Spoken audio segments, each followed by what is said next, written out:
رب العالمين والصلاة والسلام على سيد الأنبياء والمرسلين وآله وصحبه وأزواجه ومن تبعهم بإحسان إلى يوم الدين أما بعد أعوذ بالله من الشيطان الرجيم بسم الله الرحمن الرحيم من عمل صالحا من ذكر أو أنثى فلنحيينه حياة طيبة وقال النبي صلى الله عليه وسلم إنما الأعمال بالنيات صدق الله العظيم اللهم صل وسلم وبارك على سيدنا محمد وعلى آل سيدنا محمد وبارك وسلم لا حول ولا قوة إلا بالله لا حول ولا قوة إلا بالله لا حول ولا قوة إلا بالله عزیزان گرامی، قرآن کریم میں اللہ رب العزت نے اس آیت کریمہ کے اندر مردوں اور عورتوں کے اعمال کا تذکرہ اللہ رب العزت نے کیا۔ دراصل انسان کو اللہ رب العزت نے دو طریقوں میں پیدا کیا، ایک مرد بنایا اور ایک عورت بنایا، اور دونوں کے حقوق اللہ رب العزت نے کلام پاک کے ذریعے سے بتلایا کہ عورتوں کے حقوق کیا ہیں اور مردوں کے حقوق کیا ہیں۔ جب ذمہ داری اور جسمانی اعتبار سے بات آئی تو اللہ رب العزت نے فرمایا الرجال قوامون علی النساء، مردوں کو اللہ رب العزت نے عورتوں پر فوقیت عطا کی، لیکن جب اعمال کی باری آئی تو اللہ رب العزت نے صاف انداز میں ارشاد فرمایا من عمل صالحا من ذکر او انثى، اگر کوئی مرد کوئی نیک اعمال کرتا ہے یا عورت کرتی ہے، اعمال کے اعتبار سے دونوں برابر ہیں، لیکن دنیاوی اعتبار سے اللہ رب العزت نے فرق کیا اور دونوں کے حقوق علیحدہ علیحدہ بتلائے، حتیٰ کہ مرد کے سطر کو اور عورت کے سطر کو بھی اللہ رب العزت نے وضاحت فرمایا۔ حضور احادیث اور فقہ کی روشنی میں ہمیں یہ بات ملتی ہے کہ مرد کے لیے اللہ رب العزت نے ناف سے ٹخنوں تک کا جو حصہ ہے، اس حصے کو اللہ رب العزت نے سطر بنایا۔ کسی مرد کو دوسرے مرد کا اتنا حصے کا سطر دیکھنا بھی ناجائز ہے۔ اور جب عورت کا مسئلہ آیا تو اللہ رب العزت نے عورت کی پوری ذریت کو سطر اللہ رب العزت نے بنا دیا۔ عورت کے سر کے بال سے لے کر اس کے پیر کے ناخن کو تک، حتیٰ کہ عورت کی جو آواز آتی ہے اس آواز کو بھی اللہ رب العزت نے سطر کے حکم میں لا لیا۔ محض عورت اپنے محرم رشتہ داروں کے ساتھ، جیسے باپ ہے، دادا ہے، نانا ہے، چچا ہے، سگا چچا، سگے ماموں ہیں، سگا بیٹا ہے، سگے بھائی ہے، سگے بھانجے بھتیجے ہیں، ان لوگوں کے سامنے صرف ان مرد حضرات کے سامنے اپنے چہرے کو کھلا رکھ سکتی ہے، اپنے ہتھیلی کو کھلا رکھ سکتی ہے اور اپنے قدموں کو کھلا رکھ سکتی ہے۔ ان کے علاوہ کوئی حصہ کسی کے سامنے عورت کا کھلنا جائز نہیں ہے۔ اللہ رب العزت نے عورت کو پوری پابندی کے ساتھ، پوری عزت اور احترام کے ساتھ عورت کو رکھا ہے، چونکہ جو چیز جتنی معزز ہوتی ہے اس کے احکام اتنے ہی معزز ہوتے ہیں۔ اس پر پابندیاں بھی اللہ رب العزت ایسے ہی لے کر آتے ہیں، چونکہ ایک دور ایسا گزرا تھا جس کے اندر حضور اکرم صلی اللہ علیہ وسلم کا ابتدائی دور ہے۔ اس دور کے حالات کو قرآن کریم بتاتا ہے وَإِذَا بُشِّرَ أَحَدُهُمْ بِالْأُنثَى، جب کسی گھر کے اندر کوئی عورت حمل سے ہوتی تو ہر آدمی یہ کوشش کیا کرتا تھا کہ میرے گھر کے اندر پیدا ہونے والا بچہ ہو جائے، بچیاں میرے گھر کے اندر پیدا نہ ہو، اس کی مکمل کوشش کیا کرتا تھا۔ قرآن کریم نے اسی کو بیان کیا وَإِذَا بُشِّرَ أَحَدُهُمْ بِالْأُنثَى، اگر کسی کے گھر کے اندر لڑکی پیدا ہوتی اور اس لڑکی کے پیدا ہونے کو اگر جب باپ کے سامنے تذکرہ ہوتا ظل وجهه مسودا، تو اس آدمی کا چہرہ ماند پڑ جاتا، کالا ہو جاتا، وہ آدمی اپنے آپ کو شرمندہ محسوس کرنے لگتا کہ لڑکی میرے گھر کے اندر پیدا ہو گئی ہے۔ جب لڑکی پیدا ہو جاتی تو اس کے ساتھ رویہ کیا جاتا؟ پارہ نمبر 30 میں چوتھے سورے کے اندر اللہ رب العزت نے بتلایا وَإِذَا الْمَوْءُودَةُ سُئِلَتْ، تو ان بچیوں کو لے جا کر ایک گڑھا کھودا جاتا جس میں زندہ ان بچیوں کو ڈال کر اس پر مٹی کو ڈال دیا جاتا۔ زندہ درگور کر دیا جاتا ہے، ایسا ماحول چل رہا تھا۔ حضور اکرم صلی اللہ علیہ وسلم نے اس کو روکنا شروع کیا۔ لڑکیوں کی عزت اور عظمت کو اللہ رب العزت حضور اکرم صلی اللہ علیہ وسلم نے بتلایا کہ لڑکی کی عزت کیا ہے۔ اگر کوئی عورت ہے ماں کے حکم میں آتی ہے تو حضور اکرم صلی اللہ علیہ وسلم نے اس کے مقام کو بتلایا، اس کی عظمت کو بے شمار مقامات پر اس کی وضاحت کی۔ کئی ایک مرتبہ حضور نے فرمایا کہ ماں کا مقام یہ ہے کہ الجنت تحت اقدام الامہات، جنت ماں کے قدموں کے نیچے ہے۔ عورت اگر ماں کا روپ اختیار کرتی ہے تو اللہ رب العزت جنت کو اس کی رضامندی کے ساتھ رکھتے ہیں۔ کسی بھی آدمی کو اپنی اولاد کو جنت میں جانے کے لیے جس طرح خدا کو راضی کرنا ضروری ہے، اسی طریقے سے ماں کو راضی کرنا بھی ضروری ہے، والدین کو راضی کرنا بھی ضروری ہے۔ اگر عورت بیوی کا رخ اختیار کرتی ہے، ترمذی شریف کی روایت ہے جس میں حضور اکرم صلی اللہ علیہ وسلم ارشاد فرماتے ہیں خیرکم خیرکم لأہلہ، تم میں سب سے بہترین آدمی اگر کوئی ہے تو وہ آدمی ہے جو اپنی بیوی کے ساتھ اچھا رویہ اختیار کرتا ہے۔ ایک اور روایت میں حضور نے ارشاد فرمایا وَأَلْطَفَهُمْ، جو آدمی اپنے گھر والوں کے ساتھ نرم رویہ اختیار کرتا ہے، اچھائی کے ساتھ رہتا ہے، تو وہ آدمی سب سے زیادہ بہتر ہے۔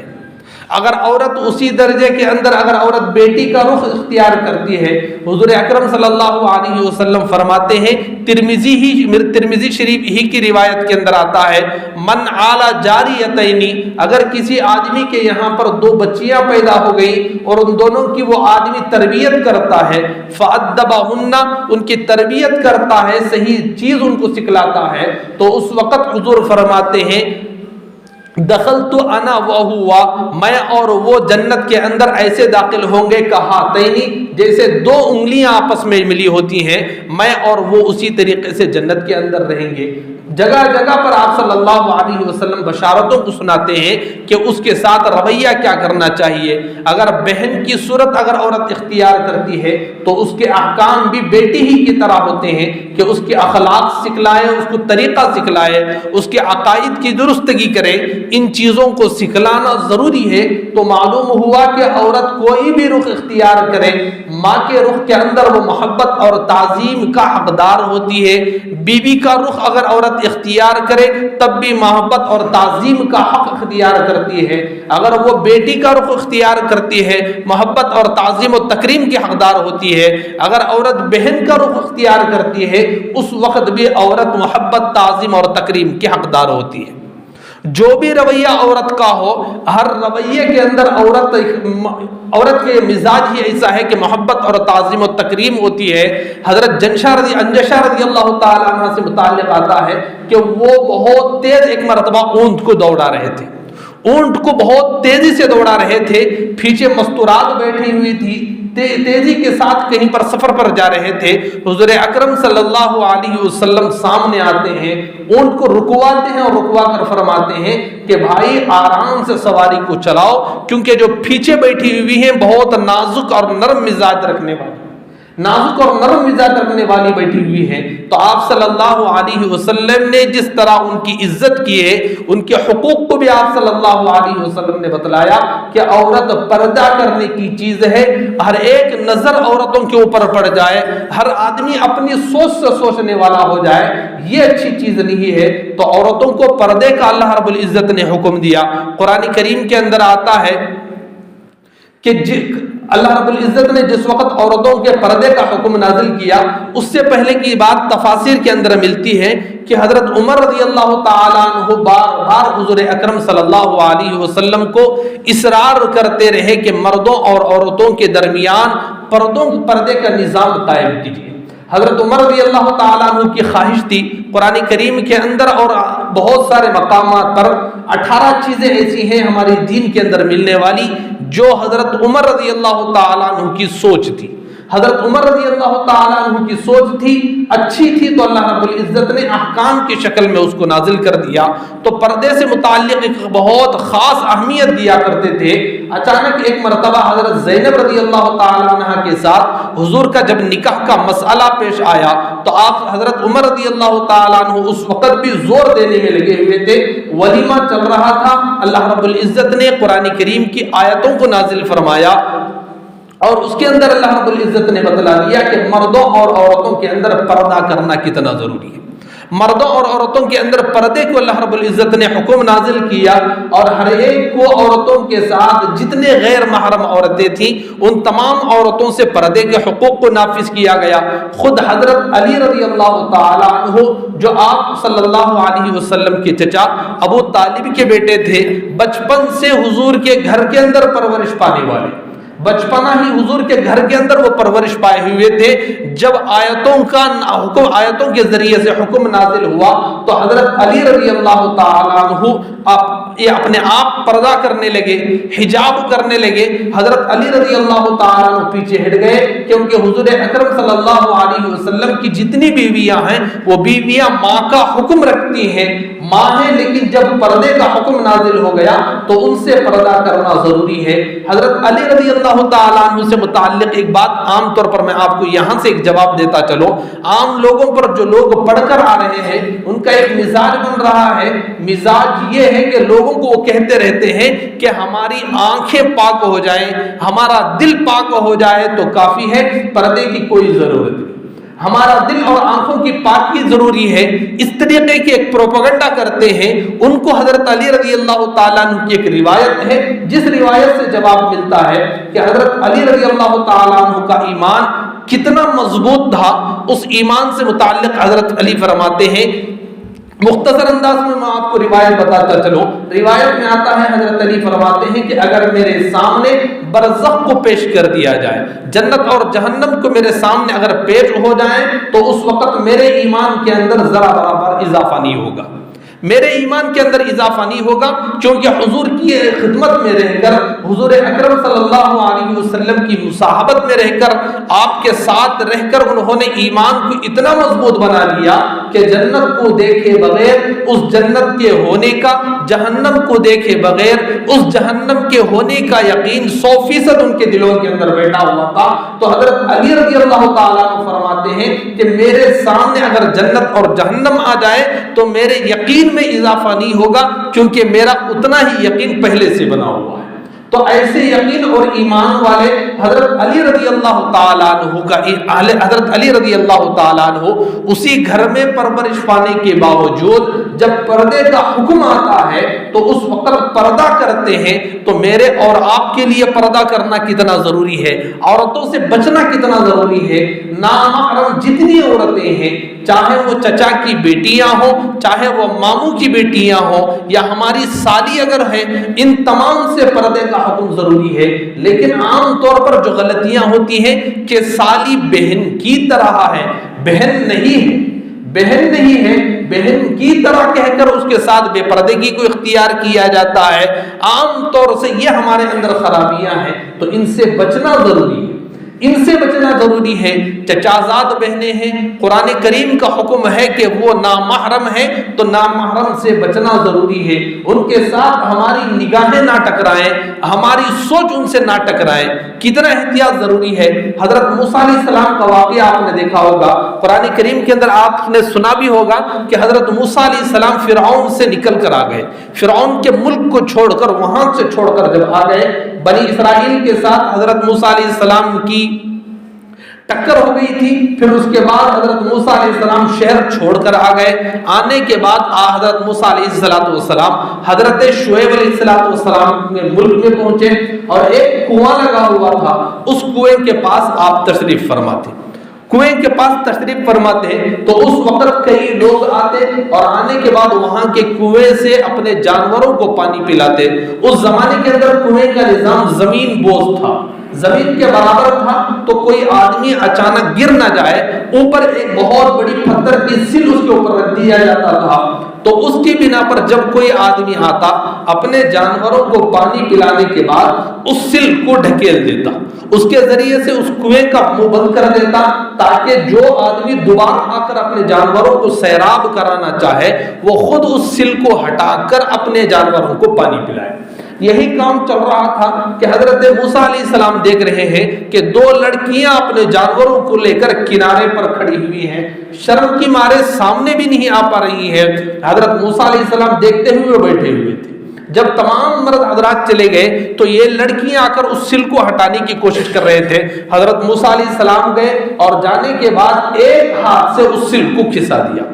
چونکہ ایک نبی تھے اور نبی کے اندر 40 جنتیوں کی طاقت ہوتی ہے۔ تفاسیر کے اندر یہ بات لکھی ہوئی ہے کہ دنیا کے 40 پہلوانوں کی طاقت ایک جنتی مرد کے اندر اور 40 جنتی مردوں کی طاقت ایک نبی کے اندر ہوتی ہے۔ تو حضرت موسیٰ علیہ السلام کے اندر طاقت بھی بہت زیادہ تھی، تو حضرت موسیٰ علیہ السلام نے اپنے ہاتھ سے ہٹا دیا۔ وہ لڑکیاں آ کر اپنے جانوروں کو پانی پلا لیا۔ پلانے کے بعد جب گھر واپس لوٹی تو لوٹنے کے بعد ان کے والد نے سوال کیا کہ بیٹی آج تمہارا معمول کیسا ہے؟ کیونکہ روزانہ جو آنے کا وقت ہوتا ہے تاخیر سے آتی ہو، لیکن آج تم گھر جلدی آئی ہوئی ہے۔ تو اس وقت ان کی بیٹیوں نے بتلایا کہ ماجرا یہ ہے کہ ایک آدمی آیا ہوا ہے، پردیسی معلوم ہوتا ہے، وہ آدمی آ کر بیٹھا ہوا تھا، اس نے مدد کی جس کی بنا پر ہم جانوروں کو سیراب کر لیا اور گھر پر جلد آ گئے۔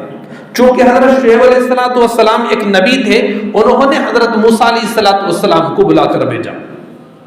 جب بلانے کے لیے چھوٹی بیٹی آئی، آنے کے بعد موسیٰ علیہ السلام سے کہنے لگی کہ ہمارے والد نے آپ کو بلایا ہے۔ قرآن کریم کے اندر یہ پورا واقعہ لکھا ہوا ہے۔ تو اس وقت حضرت موسیٰ علیہ السلام نبی ہونے کے لحاظ سے آنکھوں کی حفاظت تو تھی ہی، رہتے ہوئے فرماتے ہیں کہ دیکھو اب جب ہم گھر جائیں گے تو جانے کے لیے تم آگے چلو گی، میں پیچھے چلوں گا۔ ہو یہ سکتا ہے کہ ہوا کی زور کی بنا پر تمہاری پنڈلیوں سے کپڑا ہٹ جائے، تمہاری پنڈلیوں سے کپڑا ہٹے گا تو پنڈلیوں پر میری نگاہ پڑے گی، بد نگاہی ہوگی۔ بہتر یہ ہے کہ میں آگے چلتا ہوں، پیچھے تم چلنا۔ تو اس وقت بات چیت ہوئی تو اس حضرت شعیب علیہ السلام کی بیٹی نے کہا کہ اگر آپ آگے چلیں گے تو آپ کو راستہ معلوم نہیں ہے۔ اس وقت حضرت موسیٰ علیہ السلام فرماتے ہیں کہ میں راستے میں سامنے جا رہا ہوں گا، تم اپنے ہاتھ میں کچھ کنکروں کو لے لینا، اگر دائیں جانب مڑنا ہو تو کنکر کو دائیں جانب پھینک دینا، میں اشارہ سمجھ کر مڑ جاؤں گا، اگر بائیں جانب جانا ہے تو بائیں جانب کنکر کو پھینک دینا۔ تو الغرض حضرت موسیٰ علیہ السلام اس طریقے سے گھر پہنچے تھے۔ تو ایک نبی ہونے کے باوجود اپنے زمانے کا نبی اپنے جتنے اس وقت کے امتی ہوتے ہیں ان کے اوپر ایک باپ کا حق رکھتا ہے، اس کے باوجود اپنے آنکھوں کی حفاظت کا کتنا اہتمام کیا کرتے تھے۔ اتنا اہتمام تھا کہ کسی لڑکی کے پنڈلی کا حصہ تک نظر نہ آئے، اس کا اہتمام انہوں نے کیا تھا۔ تو اسی طریقے سے آنکھوں کی حفاظت کرنا بے حد ضروری ہے، آنکھوں کی حفاظت کرنا بے حد ضروری ہے۔ اسی طریقے سے ایک روایت ہے کہ حضرت حضور اکرم صلی اللہ علیہ وسلم گھر میں تشریف فرما ہے، حضرت میمونہ رضی اللہ تعالی عنہ اور حضرت ام سلمہ رضی اللہ تعالی عنہ حضور کی بیویوں میں سے ہیں، یہ دونوں آپ کے پاس بیٹھی ہوئی تھی۔ اچانک حضرت عبداللہ ابن ام مکتوم رضی اللہ تعالی عنہ جن سے متعلق پارہ نمبر 30 کی تیسری سورت سورہ عبس کے اندر اللہ رب العزت نے تذکرہ کیا ہے، تو حضرت عبداللہ ابن ام مکتوم رضی اللہ تعالیٰ عنہ کچھ سوالات کرنے کے لیے آپ کے پاس تشریف لائے۔ جیسے ہی حضور کے پاس تشریف لائے تو آپ صلی اللہ علیہ وسلم نے بیویوں کو حکم دیا کہ جاؤ تم پردے میں چلے جاؤ۔ اس وقت ان کی بیویوں نے جواب دیا کہ اے اللہ کے رسول،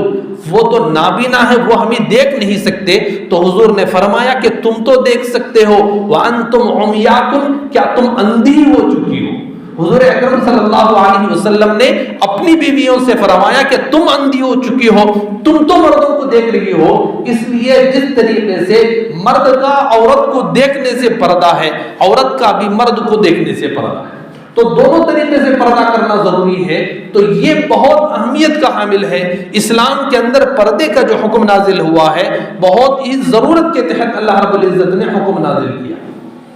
کیونکہ جو بھی چیز معزز ہے اللہ رب العزت نے اس معزز چیز کو غلاف کا حکم دیا ہے۔ خانہ کعبہ ہمارے نزدیک بہت ہی معزز ہے، احترام کے قابل ہے، تو اللہ رب العزت نے اس کے اوپر غلاف کو ڈالا ہے۔ قرآن کریم ہے ہمارے نزدیک معزز ہے تو اس کے اوپر بھی غلاف کو ڈالا جاتا ہے۔ عورت ہے وہ بھی ہمارے نزدیک معزز ہے تو اس کے اوپر بھی غلاف کو ڈالا گیا، جس کو حجاب کہتے ہیں، تو اس حجاب کا پہننا ضروری ہے، اس حجاب کا پہننا ضروری ہے۔ جو بھی معزز چیز ہوگی اس کا احترام کرنا ضروری ہے۔ ابھی ایک ویڈیو ہمارے پاس آئی تھی، اس ویڈیو کے اندر ایک پجاری ہے جو اپنے بیٹھی ہوئی مریدین کے سامنے بات کرتا ہوا اتنی بہترین انداز سے ایک بات سمجھا رہا ہے، لوگوں کے سامنے عورتوں کو بتلا رہا ہے کہ پردہ کرنا ضروری کیوں ہے۔ کہتا ہے کہ اس کے سامنے ایک گلاب کا پھول پڑا ہوا ہے تو اس پھول کو اٹھا کر وہ کہتا ہے کہ دیکھو یہ گلاب ہے، میرے ہاتھ میں یہ گلاب ہے، اس گلاب کو تم دیکھ رہے ہو، اگر میں یہ کہوں کہ میں اس گلاب کو اٹھا کر کہتا ہوں کہ یہ گلاب مت دیکھو، تم اپنی سوچ کو بدلو، دوسروں کی چیز کو دیکھنا اچھا نہیں ہے، تو وہ کہتا ہے اسی طریقے سے تمہارا جسم تمہارا ہے، لیکن تم اپنے جسم کو جب اظہار کرتی ہو تو دیکھنے والے اور بھی ہوتے ہیں، وہ دیکھتے ہیں، اب تم اپنے جسموں کو دکھا کر کہتی ہو کہ کوئی نہ دیکھے، اپنے سوچ کو بدل لے، اپنے خیالات کو بدل لے، یہ ہو نہیں سکتا۔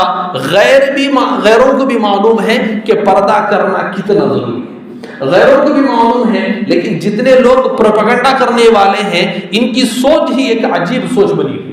ایک عجیب سوچ کے تحت یہ کام کرنے کے اندر لگے ہوئے ہیں۔ خود ان لوگوں کو معلوم نہیں ہے کہ ان کا مذہب کیا کہتا ہے، ان کا مذہب ان لوگوں کو کیا کہتا ہے، عورتوں کے حقوق کیا بتلاتا ہے۔ ان لوگوں کو نہ اس کا پتہ ہے نہ اس کا پتہ ہے، دونوں طرف کچھ پتہ نہیں ہوتا، بلکہ اگر کوئی بھڑکانے والا ملتا ہے تو اس کے بہکاوے کے اندر آ کر وہ غلط کام کرنے لگتے ہیں۔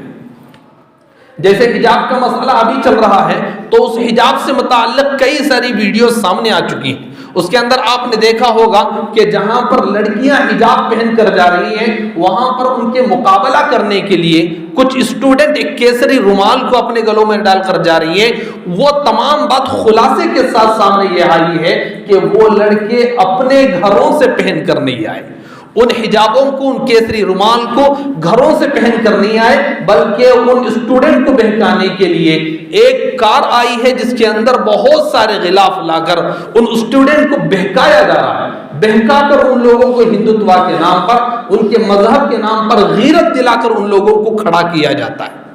کیونکہ جب آدمی کھڑا نہیں ہوتا تو اس کے سامنے کھڑا کر دیا جاتا ہے۔ اسی طریقے سے یہ پردے کی اہمیت ہم نہیں سمجھ رہے تو ہمارے مخالفت میں یہ لوگ کھڑ رہے ہیں اور اپنے حقوق کو جتلانا چاہتے ہیں، اس وقت تک یہ حالت ہوتے رہیں گے جب تک ہم اپنے حقوق کو نہیں سمجھتے۔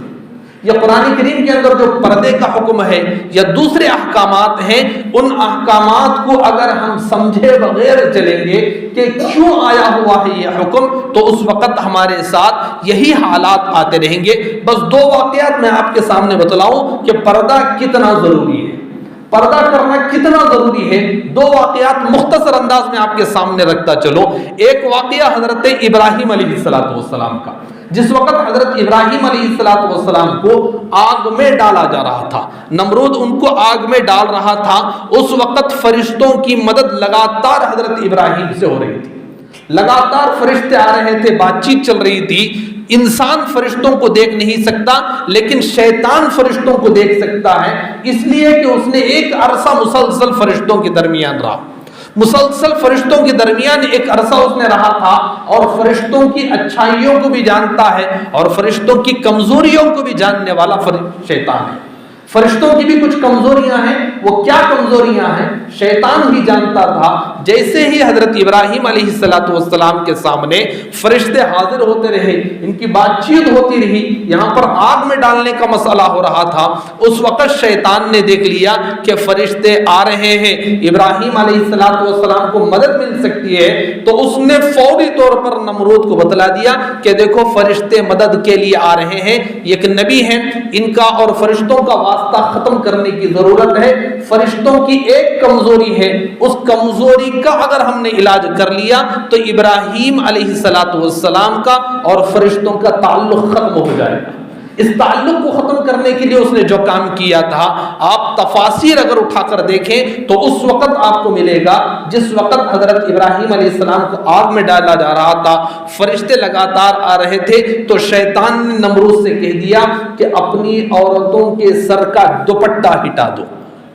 اپنی عورتوں کو سامنے لا کر کھڑا کر دو، ان کے بدن کو ننگا نہیں کرنا ہے بلکہ صرف ان کے سر کے اوپر سے حجاب کو نکالنا ہے، ان کے سر کو خالی کرنا ہے۔ جیسے ہی سر نظر آئے گا تو فرشتے اتنے باحیا ہیں، وہ اتنی کمزوری کو برداشت نہیں کرتے کہ عورتوں کو بے حیا دیکھیں، عورتوں کو بے پردہ اگر دیکھیں تو فرشتے وہاں پر نہیں آ سکتے۔ تو فرشتوں کا تعلق اسی وقت ختم ہو گیا جس وقت نمرود عورتوں کو لا کر ان کے سر سے دوپٹے کو نکال دیا، یہاں سے ان کا تعلق ختم ہوا۔ تو معلوم ہوا کہ فرشتے اس گھر میں بھی داخل نہیں ہو سکتے جس گھر کے اندر عورتیں اپنے سر سے پلو کھسائی ہوئی، جس گھر کے اندر عورتیں اپنے سر سے پلو کو نکال دیتی ہیں اس گھر کے اندر فرشتے بھی داخل نہیں ہو سکتے۔ دوسری روایت حدیث کے اندر آتی ہے، حضور اکرم صلی اللہ علیہ وسلم کو جب نبوت عطا کی گئی تھی اس وقت آپ صلی اللہ علیہ وسلم نے پہلی بار حضرت جبرائیل علیہ السلام کو دیکھا ہے، پہلی بار جبرائیل علیہ السلام کو دیکھا تھا۔ ظاہر بات ہے محمد رسول اللہ صلی اللہ علیہ وسلم ایک انسان بھی ہیں، اور انسان اچانک کسی چیز کو دیکھ لے جس کے بارے میں سوچ کر بھی نہ ہو، اچانک کسی چیز کو دیکھ لے تو آدمی ڈرتا ہے، خوف محسوس کرتا ہے۔ حضور اکرم صلی اللہ علیہ وسلم کے سامنے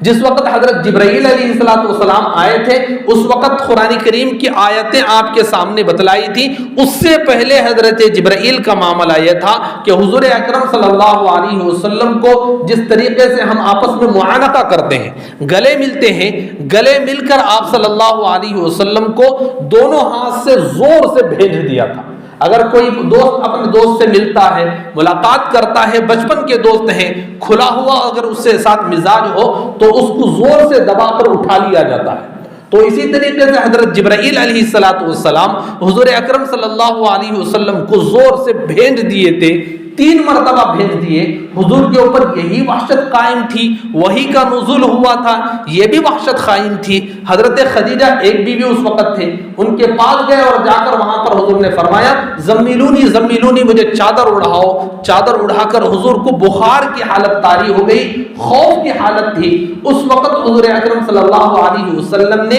سارا ماجرا سنا دیا تھا کہ میں نے ایک آدمی کو دیکھا ہے۔ پھر ان کے بھائی ورقہ بن نوفل کے پاس گئے تو اس وقت انہوں نے کہہ دیا کہ ایک فرشتہ ہے جو تمہارے سامنے آیا، ایک فرشتہ ہے جو حضرت عیسیٰ علیہ السلام کے پاس آیا ہوا تھا، تم آگے چل کر نبی بننے والے ہو۔ یہ تمام باتیں معلوم ہو گئی، لیکن حضور کے دل میں ابھی بھی خوف طاری تھا، ابھی بھی ڈر حضور کے اندر باقی تھا۔ تو اس وقت حضور اکرم صلی اللہ علیہ وسلم نے اپنی بیوی سے آدمی ہر راز کو بتلاتا ہے تو اپنے خوف کا بھی اظہار کر دیا۔ جیسے ہی دوسری مرتبہ فرشتے آنے لگے، حضور کے سامنے فرشتے آنے لگے، تو اس وقت حضرت خدیجہ نے کہہ دیا تھا اگر تم کسی فرشتے کو دیکھ لو، اگر تمہیں فرشتہ نظر آ جائے، تمہیں خوف ہو رہا ہو تو مجھے کہہ دینا، میں اس کا علاج کر لوں گی۔ حضرت خدیجہ رضی اللہ تعالیٰ عنہ ایک با کمال عورتوں میں ان کا شمار ہوتا ہے۔ تو حضرت خدیجہ رضی اللہ تعالیٰ عنہ بیٹھی ہوئی تھی، حضور اکرم صلی اللہ علیہ وسلم لیٹے ہوئے ہیں، اچانک ایک فرشتہ حضور کے سامنے آتا ہے، ایک فرشتے کا آنا ہوتا ہے۔ حضور کو پھر خوف بڑھا تو حضرت خدیجہ کو اشارہ کر دیا، تو حضرت خدیجہ نے ایک ایسا کام کیا جس کام کی بنا پر فرشتے گھر سے باہر نکل گئے۔ جس کام کی بنا پر فرشتے گھر سے باہر نکل گئے وہ کام کچھ اور نہیں تھا بلکہ اپنے سر سے پلو کو کھسکا دیا۔ صرف بال کے نظر آنے کی بنا پر، عورت کا ستر بال ہی ہے تو اس کے نظر آنے کی بنا پر فرشتے گھر سے چلے گئے۔ تو معلوم ہوا کہ آج ہمارے گھروں کے اندر جو بے برکتی چھائی ہوئی ہے، لوگ تعویذوں کے چکر کے اندر جو پڑے ہوئے ہیں، اس کی وجہ کیا ہے؟ گھروں کے اندر کمائی آ رہی ہے لیکن کمائی کے اندر بے برکتی چھائی ہوئی ہے۔ وجہ یہی ہے کہ ہمارے گھروں کے اندر بے پردگی ہے۔ مستورات اگر گھر میں بھی رہتے ہو تو اپنے سطر کا حفاظت کرنا ضروری ہے، سطر کا لحاظ کرنا ضروری ہے۔ اگر کوئی عورت نماز میں کھڑی ہوئی ہے، کھڑی ہوئی عورت کے بال بھی اگر نکل جاتے ہیں، نماز کو کھڑے ہوئے جو دوپٹہ باندھتی ہے عورت کھڑی ہوئی ہے، آپ علماء سے مسئلہ معلوم کر دیکھ لیں، نماز کو کھڑی ہوئی ہے، اس حالت کے اندر اگر عورت کے بال نکل آئیں تو اس کی نماز نہیں ہوتی، اس کی نماز نہیں ہوتی، کیونکہ سطر اس کا کھل گیا تو نماز اس کی ختم ہو جاتی ہے۔ تو عورت کے بال بھی سطر میں داخل ہیں، عورت کے بال بھی سطر میں داخل ہیں۔ جب رحمت کے فرشتے گھر میں آئیں گے تو ان کے واسطے سے گھر کے اندر رحمت پھیلتی ہے، برکت پھیلتی ہے۔ اگر ہماری گھر کی عورتیں اپنے سر کے اوپر سے پلو نکالی ہوئی ہو تو اس وقت آنے والے رحمت کے فرشتے ہمارے گھر میں داخل نہیں ہوں گے، تو اس وقت بے برکتی گھر میں ہوگی، نحوست ہماری گھر کے اندر داخل ہوگی۔ اس لیے بتایا جاتا ہے کہ پردے کی اہمیت کیا ہے، پردہ کرانا کتنا ضروری ہے۔ اس لیے ضرورت ہے کہ اپنے گھروں کے اندر رہنے والی ہر عورت کو پردہ کرائیں، ہر مستورات کو پردہ کرائیں، جو بھی بلوغت کے عمر کو پہنچ جائیں ان لوگوں کو پردہ کرانا ضروری ہے، ان لوگوں کا پردہ کرانا ضروری ہے۔ صرف اپنے بال یا جسم کا پردہ نہیں بلکہ نامحرم جتنے ہیں ان تمام سے پردہ کرانا ضروری ہے، تمام نامحرموں سے پردہ کرانا ضروری ہے۔ اگر کوئی سالیہ ہمارے سامنے آ جائے پردہ کرنا ضروری ہے، ہم یہ نہیں کہہ سکتے، بہانہ نہیں کر سکتے، کیونکہ اللہ کا جہاں حکم ہو اس حکم کی خلاف ورزی ہم کریں گے تو اس وقت ہمارا کوئی اللہ سے بچانے والا نہیں، اس وقت ہمارا کوئی بچانے والا نہیں آئے گا، اللہ رب العزت خود پکڑ کریں گے، اللہ رب العزت خود پکڑ کرتے ہیں۔ اللہ رب العزت کے جب احکام ٹوٹتے ہیں تو اللہ رب العزت کو ناراضگی ہوتی ہے، اللہ رب العزت کو اس وقت بہت ناراضگی ہوتی ہے۔ ہماری جو عمومی غلطیاں ہیں ان غلطیوں کو اگر ہم سدھار کرنے پر لگ جائیں تو اس وقت کے جو حالات بن رہے ہیں ان حالات سے چھٹکارا پانا آسان ہے۔ ان حالات سے چھٹکارا پانے کے لیے ضروری ہے کہ اپنے مستورات کا باہر سے تعلق کو ختم کریں، اپنے مستورات کے ہاتھ میں دیے ہوئے جتنے موبائل فون ہیں ان پر سسٹم لگا دیا جائے، باقاعدہ آپشنز آتے ہیں کہ کیا استعمال کرنا ہے کیا نہیں کرنا ہے، اس کے ذریعے سے بتلا دیں کہ موبائل میں محض یہی استعمال کرنا ہے۔ موبائل کے اندر بھی اگر کسی ایکٹر کی یا کسی کی تصویر دیکھتے ہیں تو وہ دیکھنا بھی گناہ میں شامل ہے، وہ دیکھنا بھی گناہ کے اندر شامل ہے۔ ہم نیکیاں بہت کم کرتے ہیں لیکن گناہ ہمارے بہت زیادہ ہو رہے ہیں۔ یہی وجہ ہے کہ اس وقت حالات ہماری مخالفت میں چل رہے ہیں، حالات ہمارے مخالفت میں چل رہے ہیں۔ آپ سوچ کر دیکھیں حضور اکرم صلی اللہ علیہ وسلم نے جب اس کام کو شروع کیا تھا اس وقت صحابہ بہت کم تھے، اس وقت صحابہ بہت کم تھے لیکن حالات صحابہ کے موافق تھے، حالات صحابہ کے موافق تھے، لیکن اس وقت ہم لوگ بہت زیادہ ہیں لیکن حالات ہمارے مخالف ہیں۔ جیسے میں نے گزشتہ مرتبہ آپ کے سامنے بتلایا تھا کہ میجارٹی ہماری زیادہ ہے، میجارٹی ان کی غیروں کی کم ہے، لیکن اس کے باوجود وہ ہمارے اوپر حاوی ہے، اس کے باوجود وہ ہمارے اوپر حاوی ہے۔ ان کے گھروں میں 2 یا 4 بچے زیادہ سے زیادہ ہو سکتے ہیں، اگر ان کے دادا سے لے کر پورے خاندان کو سمیٹا جائے تو 30 سے 40 افراد نکلیں گے، لیکن ہمارے مسلمانوں کے اندر کھنگال کر دیکھا جائے تو اس وقت ہمارے خاندانوں کے اندر 100 سے 200 افراد نکلیں گے۔ ادھر ادھر کی بات نہیں، صرف دادا سے جو نسل چلی ہے، دادا نانا کے بھائیوں کو چھوڑ کر ان کی جو نسل چلی ہے وہاں سے اب تک کی نسل کو دیکھ لیا جائے تو ہمارے گھروں میں